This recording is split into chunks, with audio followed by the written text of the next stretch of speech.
Bom, falar um pouquinho sobre vendas, falar um pouquinho sobre serviços, falar um pouquinho sobre vendas de home care.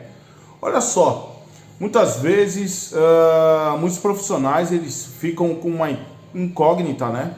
Referente a vendas, porque se sente meio que com dificuldades de executar uma venda, de passar para o seu cliente o que realmente tem de necessidade, principalmente na parte de tratamentos em fios de cabelo, e muitas vezes ele se depara com determinadas situações, até mesmo sobre preços. Quando eu falo sobre vendas, uma coisa que é muito importante é entender qual é o meu público, entender que ele tem a necessidade daquilo que eu tenho para vender, porque quando eu tenho a real em relação aos meus clientes, eu sei que o que eu posso oferecer realmente faz sentido na necessidade do meu cliente. Quando eu quero vender algo que não tem necessidade nenhuma, que não faz sentido na vida dele, se torna muito difícil de vender.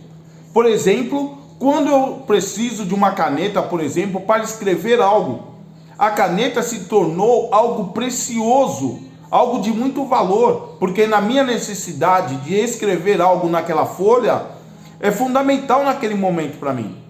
Então vamos dizer que a necessidade faz com que eu tenha a informação correta de passar para minha cliente, fazendo com que ela entenda que as diferenças em relação a tratamentos mudam de um para outro, fazendo com que ela comece a entender que você tem autoridade sobre o assunto perante o que você está falando e o resultado que vai ser gerado através daquele tratamento. Então, quando eu faço algo que gere resultado na necessidade da minha cliente, ela já começa a observar que eu tenho autoridade sobre aquilo que eu estou falando.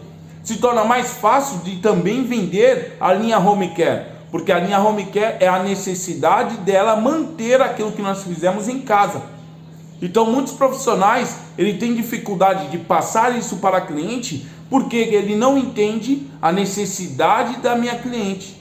Porque quando ele souber a necessidade da cliente dele, na verdade, ele vai ter noção do que realmente oferecer, fazendo com que isso se torne algo vendável e realmente satisfatório para a cliente. E quando se torna satisfatório, ela realmente vai reconhecer, voltar mais vezes e sempre querer ouvir a sua opinião como profissional. Isso faz todo sentido na parte de vendas de home care e de serviços dentro de um salão de beleza.